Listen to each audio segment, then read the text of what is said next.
Well done. Kyren, job done on the face of it, 6-0. You'd think we'd be saying, mate, amazing performance. Dare I say, I don't think you're going to say that.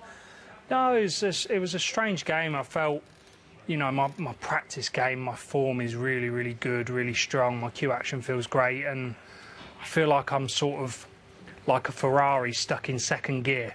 That's how that match felt. Like, you just want to go. And I felt that we both went into the pack a couple of times and just landed a little bit awkward. And, you know, I know how good Stephen Maguire is, and he was really struggling. It's hard to keep your focus when you know that such a great player is finding it tough out there, because we've all been there. Did you enjoy the fact that you didn't fall across the line, that actually the last 2 frames in particular, we saw some of your good stuff? Yeah, I've mentioned it plenty of times. You know, you want to go into your next match off the back of sort of a good frame, if you like. And, you know, I managed to have a 70 in the penultimate frame. And I missed a silly black, actually. I wanted to go for a maximum, and I had that in my mind. Yeah, I was thinking of leaving an angle on the red just to try and burst through the pack, and, yeah, butchered it. I think the thing about the maximums now, I know that we're just saying you do well in frame 5, but the maximums now, actually, they're worth trying to get, aren't they? If you get one in this event and you get another one in the Masters or the Worlds, it's worth a massive bonus. It's actually not just winning you a frame. And not only that, you know, it's no disrespect to Stephen, but, you know, when you are 5-0 up and you know your opponent's obviously there for the taking, it's almost like a free hit. Yeah. So I just felt like if you're ever going to have an opportunity going for it, why not now? And yeah, sometimes you just got to play the right shot, so the ball's punished me. Yeah, I think one of your previous maxims, you was really in front with a guy, weren't you? And you went for one when normally you're on 65. I think you would have gone up for the blue, and you went for the maximum. Yeah, I can't remember where it was, but you know, as Neil's just alluded to, obviously if you get one in the Triple Crown events, I think if you get 2, isn't it? The second one is worth a lot of money. Put it that way. Absolutely, absolutely. Yeah, forget the golden ball in Saudi. No, even though you was 4-0 up, you still come in and, Ramsey was talking, you still come in and done your routines and practice, so you've gone out there as like it's 0-0 the second half. Absolutely, because, you know, Maguire can, you know, can all of a sudden start playing. Yeah, it's nothing to do with the actual match. I've just made a conscious effort of trying my best to just keep ticking over. You know, if I go out there sort of after sitting down for 15 minutes just chilling, I feel like I'm not quite in the zone. So if I just hit a few balls, it just goes out there and you feel like your cue action's still there. So, yeah, that's just the thought process behind that. Now, I'm not sure if you guys at home can hear the noise. We've actually got the cue zone just behind the wall there, so we've got a lot of fans who've left from the main auditorium and are now partaking in their own little match there. I thought that was Maguire's cue. Come on, Jim. Kyren, one thing I'd love to talk to you about is that Neil did a fantastic kind of look at the growth of your career since turning pro to being world champ, and significantly afterwards. Some people would have foot off the gas afterwards and enjoy being a world champion. You haven't done that at all.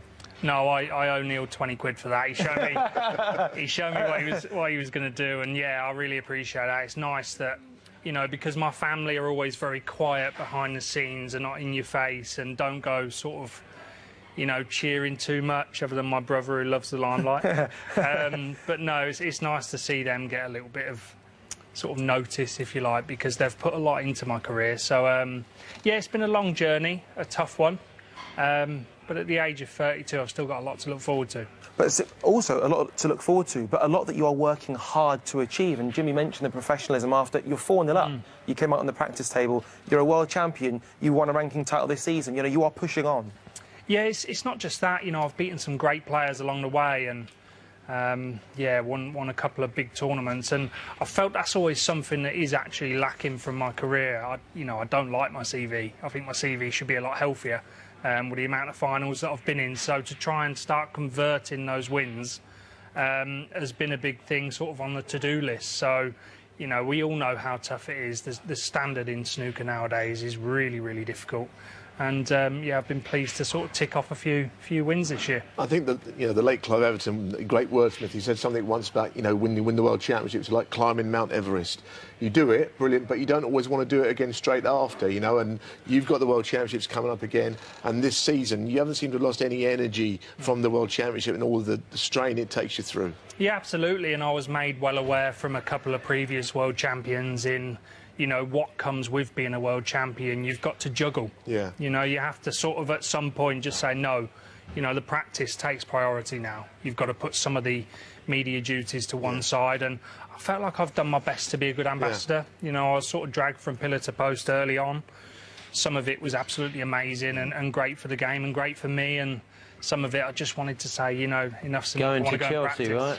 Yeah, that was part of the good stuff. Yeah, so yeah, you know, you have that title almost being a world champion. You've got to be a good ambassador. Well, one final question would be that if you say your CV isn't where you want it to be yet, what do you need to change in your game to get it where you want it to be? Just more of the same.